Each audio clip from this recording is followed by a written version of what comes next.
नमस्कार, मैं रोहित तिवारी और आप इस वक्त मेरे YouTube channel Urmila IAS academy में मेरे साथ जुड़े हुए हैं। हाँ, वेलकम एवरीवन। आप सबको उज्जवल भविष्य की बहुत-बहुत शुभकामनाएं।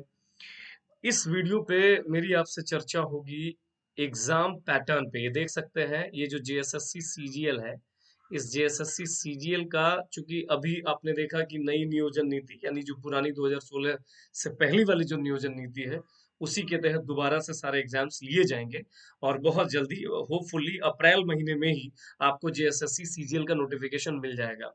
तो एग्जाम पैटर्न पर चर्चा थोड़ी सी, और इस एग्जाम पैटर्न में जो जो पोर्शन आपको पढ़ने हैं उन पोर्शन के अकॉर्डिंगली बुक लिस्ट क्या होना चाहिए, किताबों की लिस्ट क्या होनी चाहिए। बहुत ऐसे विद्यार्थी हैं जो नए तरीके से शुरू करने जा रहे हैं। बहुत ऐसे विद्यार्थी हैं जो अभी अभी इस बीच ग्रेजुएशन हुआ है लास्ट 6 महीना 8 महीना में। वो लोग जो है अब इस बार इस फॉर्म को दोबारा से फिलअप कर सकते हैं, यानी कुछ कैंडिडेट्स और बढ़ जाएंगे इसमें फॉर्म फिलअप करने वाले लोगों की। तो मैं उनके लिए यह वीडियो बना रहा हूँ। और अगर आपको लगता है कि ये काम की चीज है तो सबसे पहले दो बात। नंबर एक, वीडियो को लाइक कर दीजिएगा। नंबर दो, वीडियो को शेयर कर दीजिएगा। और अगर कोई कमी, कोई अच्छाई आपको दिखता हो, उसको कमेंट सेक्शन में जाकर के जरूर लिखिएगा। ठीक है ना? आगे बढ़ते हैं। सबसे पहले चर्चा करते हैं, आइए एक शॉर्ट शॉर्ट में, मतलब बहुत ज्यादा लेंदी जाने की जरूरत नहीं है। आपका एग्जाम पैटर्न कैसा है, क्या है, तो आप अच्छी तरह से देख पा रहे होंगे इसमें। ये देख सकते हैं। मेंस मतलब एक ही चरण का एग्जाम होगा, इसीलिए इसको मेंस कह रहा हूँ। ठीक है, मेंस एग्जाम पैटर्न देखिए क्या है इसमें। 3 पेपर होंगे, बहुत फास्टली 3 पेपर होंगे। और जो है 2-2 घंटे का पेपर होगा। पहला को आप बोलोगे लैंग्वेज पेपर। पहला को क्या बोलोगे? लैंग्वेज पेपर, यानी भाषा का ज्ञान, आपसे भाषा ज्ञान पूछा जाएगा। इसके अलावा दूसरे को आप क्या बोलोगे? तो दूसरे को भी एक तरीके से रीजनल एंड सेलेक्टेड लैंग्वेज जिसको कह सकते हैं, रीजनल एंड ट्राइबल लैंग्वेज जिसको आप कह सकते हो। ठीक है, ये कहा गया है इसको। तो इसी पे फेरबदल भी हुआ है इस बार जो नई नियोजन नीति है उसके तहत। और तीसरा है जिसको आप जीएस बोल सकते हो, जनरल नॉलेज बोल सकते हो उस पेपर को। ठीक है, आइए इन तीनों पर थोड़ा सा और विचार करते हैं कि कैसे क्या करना है। यहाँ जो आपके दिया हुआ है आपके सामने, नीचे में जो टेबल दे रखा है उसकी मैं बात कर रहा हूँ कि लैंग्वेज पेपर में टोटल नंबर ऑफ क्वेश्चंस 120 होंगे। ध्यान रखिएगा, 60 क्वेश्चन इसमें, 60 क्वेश्चन इंग्लिश और 60 क्वेश्चन हिंदी।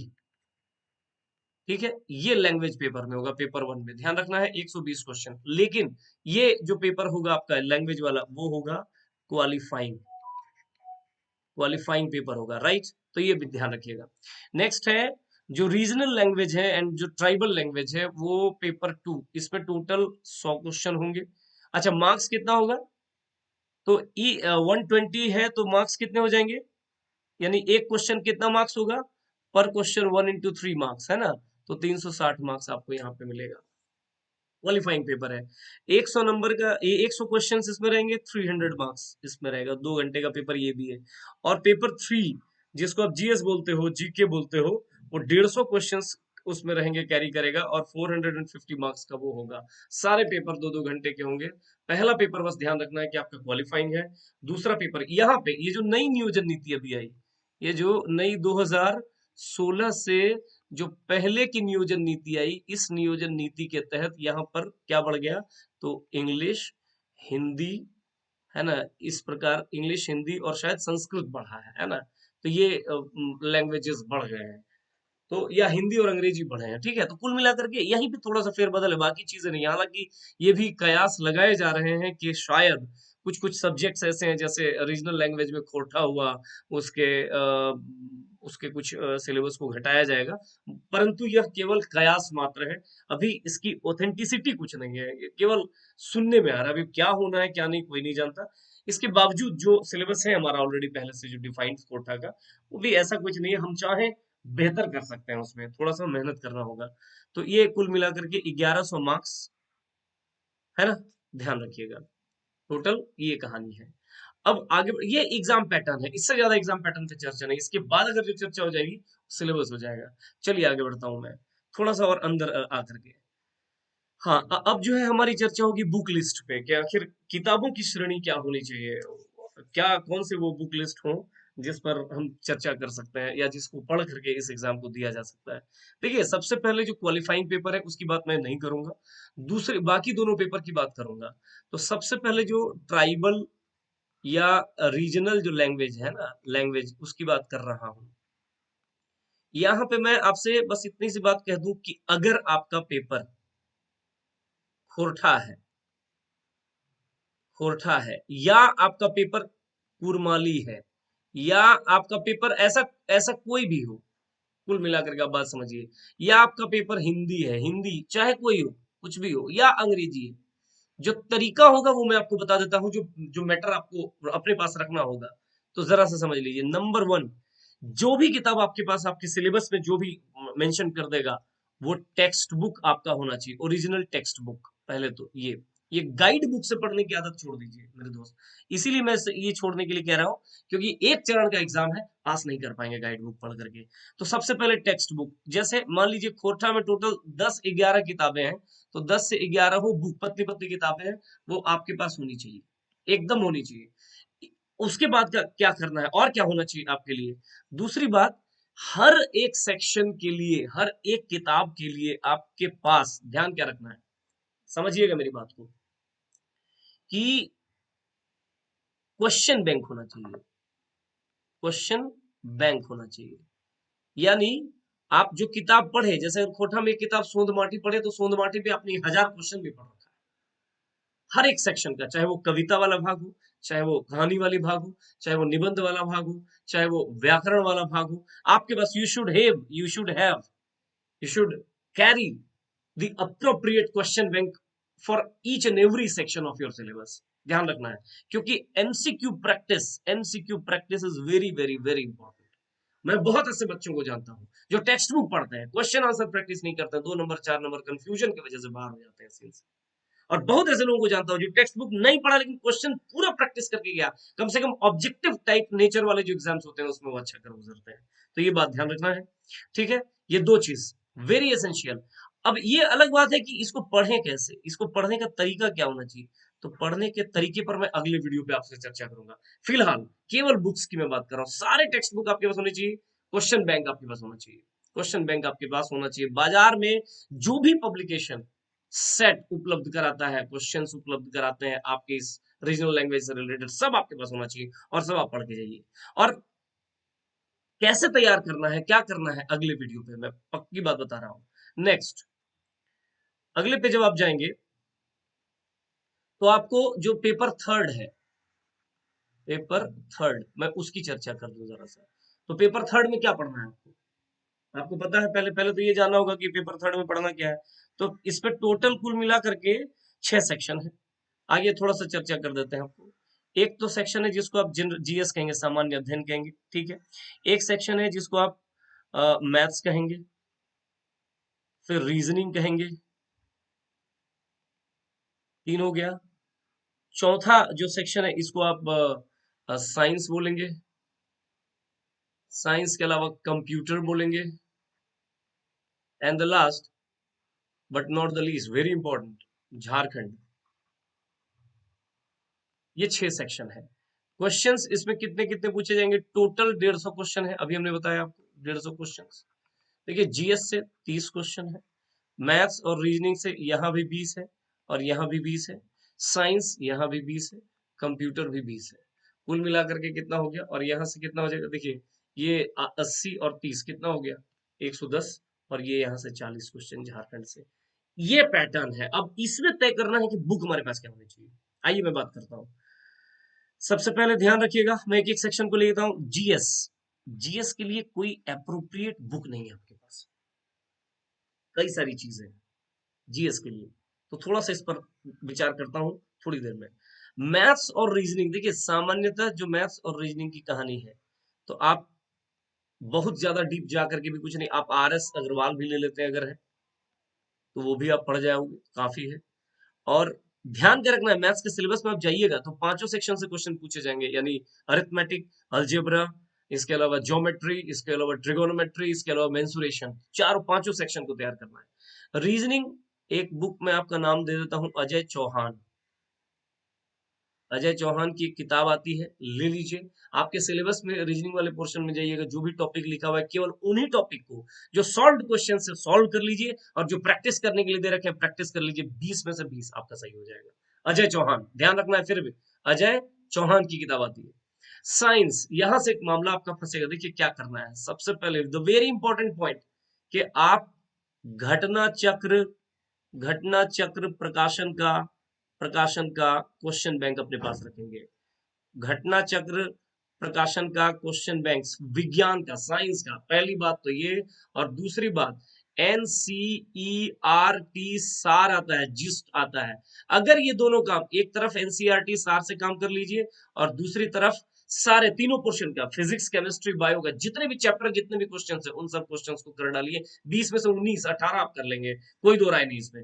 कंप्यूटर के लिए सबसे बेस्ट बुक इस वक्त जो आपको दिख रहा है वो है परीक्षा मंथन की किताब। परीक्षा मंथन की किताब, देखिए परीक्षा मंथन की किताब की खूबी क्या है, आप हर चैप्टर पे एक तो अगर डिटेल स्टडी करना चाहते हैं, उन्हीं चैप्टर को पढ़ना है जो आपके सिलेबस में लिखा हुआ है। जो सिलेबस में नहीं मेंशन है वैसे चैप्टर नहीं, चैप्टर तो बहुत इस किताब में दे रखे हैं, लेकिन गिने चुने 6-7 चैप्टर आपको पढ़ना है जो आपको सिलेबस का हिस्सा है। तो अब क्या करना है कि इसमें जाएंगे और आपको मिलेगा हर चैप्टर के एंड में, हर चैप्टर के एंड में आपको देखिएगा मिलेगा पिछले वर्षों के पूछे हुए प्रश्नों के आधार पर इन्होंने कुछ फैक्ट्स दे रखे हैं, वन लाइनर फैक्ट्स रट लीजिए। और और क्या दे रखे हैं, तो फिर क्वेश्चंस भी दे रखे हैं, एमसीक्यूज भी दे रखे हैं, बना डालिए कम से कम सारे वन लाइनर फैक्ट्स जो चैप्टर आपके सिलेबस में उसका, और एमसीक्यूज ये बना करके तो आपको एग्जाम में डेफिनेटली जाना चाहिए। ठीक है ना, कोई मजाक नहीं है। बी प्रोफेशनल, अगर आप प्रोफेशनल नहीं है इस परीक्षा को पास नहीं कर पाएंगे। और अब आते हैं झारखंड पे। झारखंड पे देखिए आप 2-3 किताबों का हवाला ले सकते हैं, जैसे शिवांगन ले सकते हैं, इसके अलावा उड़ान ले सकते हैं। ये दोनों किताबें ले लीजिए, और इन दोनों किताबों का, इन दोनों ही पब्लिकेशन का क्वेश्चन बैंक आपके पास होना चाहिए, और हर सेक्शन को आप अच्छे से तैयार करके चलेंगे। इतना काम अगर आप कर लेते हो, बुक लिस्ट की मैं बात कर रहा था, रीजनल लैंग्वेज का मैंने बता दिया, इस पेपर का मैंने बता दिया, अगर इतना काम आप कर लेते हैं मेरे दोस्त, आपको पास होने से दुनिया की कोई ताकत नहीं रोक सकती। आते हैं थोड़ा सा चर्चा करते हैं जीएस के ये 30 प्रश्न को आप कैसे तैयार करें। देखिए मैं आता हूं, जैसे जीएस का 30 क्वेश्चन में कुछ कुछ टॉपिक है, जैसे पंचायती राज एक टॉपिक है, और जैसे पंचवर्षीय योजना, ठीक है। ऐसे ही एक टॉपिक है आपका भारतीय संविधान एवं राज व्यवस्था, लिखा हुआ है उसमें, जाएंगे अपने टॉपिक पे तो है ना, राज व्यवस्था। ये कुछ टॉपिक, पहले मैं टॉपिक लिख दे रहा हूँ, उसके बाद और क्या लिखा हुआ है, जैसे आपका एक टॉपिक आप देख सकते हैं भारतीय संविधान और राज व्यवस्था के साथ साथ भारतीय राष्ट्रीय आंदोलन। अब देखिए ये जो 4-5 टॉपिक है, इसको क्या करना है पहले ये समझ लीजिए। पंचायती राज ऑलरेडी इसी का हिस्सा है मेरे भाई, इसी का हिस्सा है। तो भी मैं मानता हूं कि पंचायती राज को आप कहां से करिए, मैं एकदम बहुत क्लियर कर दे रहा हूं आपको। आप जाइए पॉलिटी का, जो एनसीईआरटी सार है ना, आप जाएंगे बाजार में मिल जाएगा, महेश बर्णवाल, कई कई लोग लिखते हैं एनसीईआरटी सार। इसमें जो ये चैप्टर है स्थानीय शासन या पंचायती राज वाला, यहां से इसको पढ़ लीजिए, नंबर 1। और नंबर टू, मैं बस इस चैप्टर की बात कर रहा हूँ, ओनली चैप्टर की बात कर रहा हूँ, पूरी किताब नहीं पढ़ना आपको यहाँ पे पंचायती राज के बारे में। और नंबर 2 जो घटना चक्र प्रकाशन है, प्रकाशन का जो घटना चक्र प्रकाशन का जो क्वेश्चन बैंक है, किस विषय का, तो पॉलिटी का, उसको लीजिए। और उसका अंतिम चैप्टर, लास्ट चैप्टर अगर आप जाओगे तो मेरे ख्याल से ये स्थानीय स्वशासन ही है, यानी पंचायती राज ही है। तो लास्ट चैप्टर के सारे क्वेश्चंस को कर डालिए, बस इतना करना है। मैं केवल चैप्टर की बात कर रहा हूँ, I am not talking about the whole book, minded. इतना कर लीजिए, यहां से 2 क्वेश्चन आपका तय है। पंचवर्षीय योजना, वेरी नाइस, बहुत अच्छा चैप्टर है। आप कुछ नहीं करना है, आप लूसेंट जीके से पढ़ डालिए, एक काम पढ़ डालिए उस चैप्टर से। और दूसरा काम कि ये जो इकोनॉमी का जो घटना चक्र का घटना चक्र प्रकाशन का जो क्वेश्चन बैंक आता है, जो क्वेश्चन बैंक आता है उसके केवल एक चैप्टर, और वो है प्लानिंग या आयोजन, या FYP जो भी दे रखा है, जिस चैप्टर के नाम से उसका दे रखा है अमन पंचवर्षीय योजना, आप उससे केवल सारे क्वेश्चंस कर लीजिए, सारे क्वेश्चंस यहाँ से।